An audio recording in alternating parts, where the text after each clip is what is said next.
परिकल्पना विकसित भारत बनाने का सरकार जो है बड़ी जोर शोर से इस प्रचार में लगी है कि 2047 तक जो है भारतवर्ष को विकसित भारत के रूप में सरकार लाएगी। लेकिन क्या यह एक परिकल्पना है या ज़मीनी हकीकत, हम आपको दिखाएंगे। सबसे बड़ी चीज़ तो जो सरकार के द्वारा की जा रही वो यह है कि हर ग्राम सभाओं में विकसित भारत नाम से एक कार्यक्रम चलाया जा रहा है और इस कार्यक्रम में हर ग्राम सभाओं को लगभग 25,000 रुपये सरकारी धन से व्यय करने का प्रावधान है।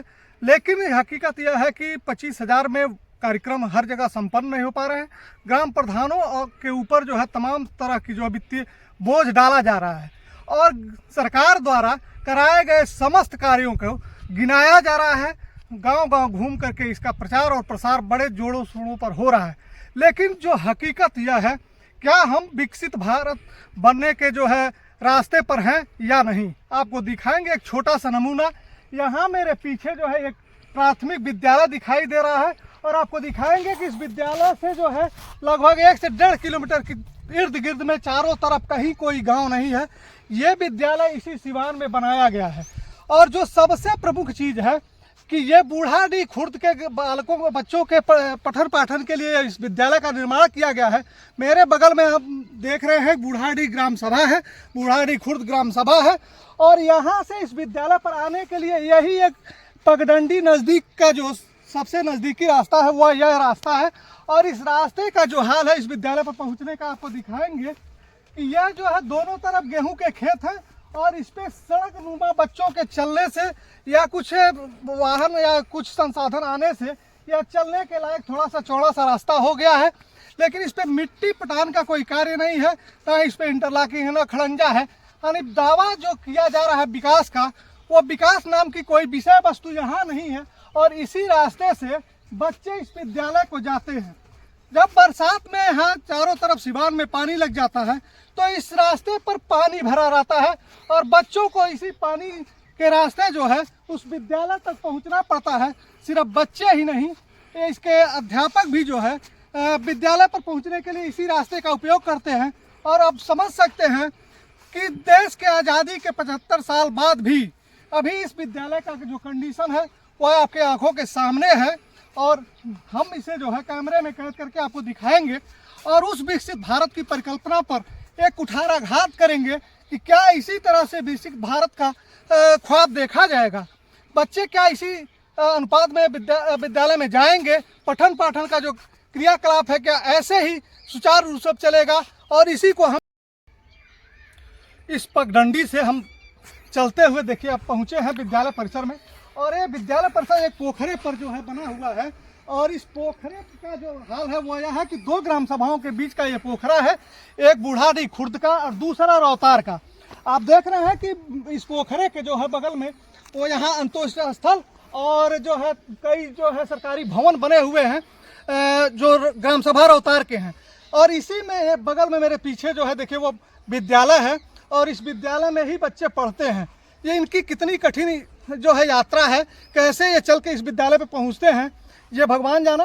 लेकिन इसी पर जो है एक देख रहे हैं कि एक इंटरलॉकिंग की व्यवस्था हुई है और जो निकलती है और जो है उत्तर दिशा से निकल के रौतार के लिए जाती है।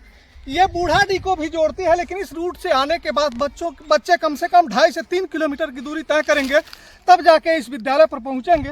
यही मेरे बगल में यहाँ पढ़ाने वाले टीचर हैं, श्रीमान जी जरा टीचर हैं, इनसे भी जानना चाहेंगे कि क्या परेशानी होती है, कितनी दिक्कत होती है बच्चों को और इनको यहाँ पठन पाठन कार्य में। सर क्या आपका शुभ नाम है? अयोध्या पटेल।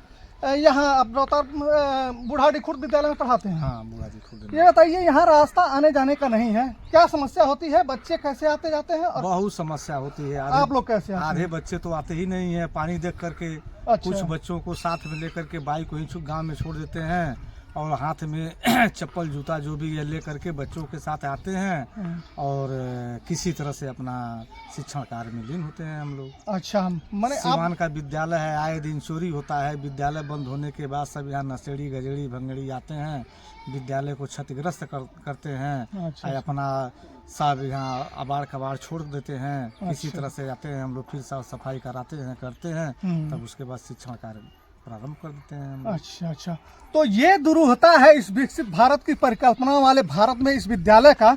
आपको दिखाएंगे कि ये विद्यालय शिक्षक ने क्या कहा, कितनी परेशानियों के साथ ये अपने विद्यालय जो है यहाँ आके शिक्षण कार्य करते हैं। तमाम अराजक तत्व जो है इस परिसर में आते हैं और परिसर में आकर के तमाम तरह की गंदगी, तमाम तरह की जो है विषाक्त चीज़ें जो विद्यालय के अनुकूल नहीं है, उन्हें जो है यहाँ छोड़ जाते हैं। और यह पुनः आकर के स्कूल के अध्यापक जो है इस विद्यालय को जो है संचालित करते हैं, साफ सफाई कराते हैं। आपको दिखाएंगे कि अराजक तत्वों द्वारा देखिए इर्द गिर्द जो है तमाम शराब की जो है पैकेट, तमाम तरह के अराजक आपत्तिजनक जो है चीज़ें यहाँ दिखाई दे रही हैं। कि ऐसी दशा में यह परिकल्पना कि भारत 2047 में विकसित हो जाएगा, हमें नहीं लगता कि हो पाएगा। फिलहाल सरकार है और सरकार की अपनी परिकल्पना है, वो अपने परिकल्पना से चल रही है, लेकिन ज़मीनी हकीकत बस यही है जो मैंने आपको दिखाया। सांस्कृतिक स्थल है और बीच में विद्यालय है पोखरा के समीप। कहाँ के चीज़